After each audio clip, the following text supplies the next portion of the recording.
ಪರೀಕ್ಷಾ ಅಕ್ರಮದ ತನಿಖೆ ಚುರುಕುಗೊಳಿಸಿರತಕ್ಕಂಥ ಇಡಿ ಅಧಿಕಾರಿಗಳು ಐಎಎಸ್ ಅಧಿಕಾರಿ ಜ್ಞಾನೇಂದ್ರ ಕುಮಾರ್ ನಿವಾಸದ ಮೇಲೆ ಸತತ 9 ಗಂಟೆಗಳ ಕಾಲ ಶೋಧ ನಡೆಸಿದ್ರೂ ಕೂಡ ಯಾವುದೇ ಒಂದು ಮಹತ್ವದ ದಾಖಲೆಗಳು ಲಭ್ಯ ಆಗಿಲ್ಲ.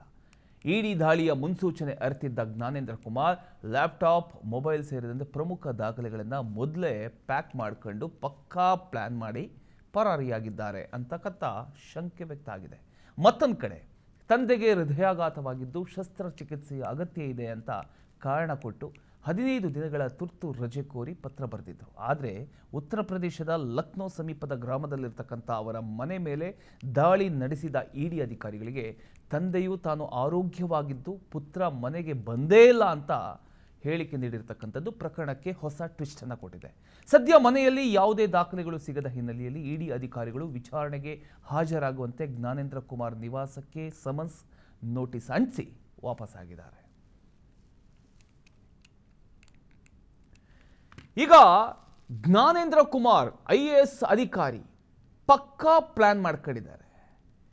ಪಕ್ಕಾ ಪ್ಲಾನ್ ಮಾಡ್ಕೊಂಡು ಏನೇನು ದಾಖಲೆಗಳು ಬಿಡುಕೂಡ್ದು ಇಡಿ ಅಧಿಕಾರಿಗಳಿಗೂ ಬಂದಂಥ ಸಂದರ್ಭದಲ್ಲಿ ಅವರಿಗೆ ಯಾವುದೇ ಒಂದು ದಾಖಲೆಗಳು ಕೈಗೆ ಸಿಗಬಾರ್ದು, ನನ್ನ ಮೇಲೆ ನಾನು ತಪ್ಪಿತಸ್ಥ ಅನ್ನೋದು ಯಾವುದೇ ಕಾರಣಕ್ಕೂ ಗೊತ್ತಾಗಬಾರ್ದು ಅನ್ನುವಂಥ ರೀತಿಯಲ್ಲಿ ಅವರು ಪ್ಲ್ಯಾನ್ ಮಾಡ್ಕೊಂಡಿದ್ದಾರೆ. ಅದರಲ್ಲೂ ಕೂಡ ತಂದೆಗೆ ಹುಷಾರಿಲ್ಲ, ನನಗೆ ಇಷ್ಟು ದಿನ ರಜಾ ಬೇಕು ಅಂತ ಹೇಳಿ ಊರಿಗೆ ಹೋಗಬೇಕು ಅಂತ ಹೇಳಿ ಹೋದಂಥವರು ಮನೆಗೆ ಹೋಗಲಿಲ್ಲ, ತಪ್ಪಿಸ್ಕೊಂಡಿದ್ದಾರೆ ಅನ್ನುವಂಥ ಒಂದು ಶಂಕೆ ವ್ಯಕ್ತ ಆಗ್ತಾ ಇದೆ. ಆದರೆ ಇಡಿ ಅಧಿಕಾರಿಗಳು ಲಕ್ನೋದಲ್ಲಿ ಇರ್ತಕ್ಕಂಥ ಅವ್ರ ಮನೆಗೆ ಹೋದಂಥ ಸಂದರ್ಭದಲ್ಲಿ ಆ ಒಂದು ಸತ್ಯ ಕೂಡ ಬಯಲಾಗಿದೆ.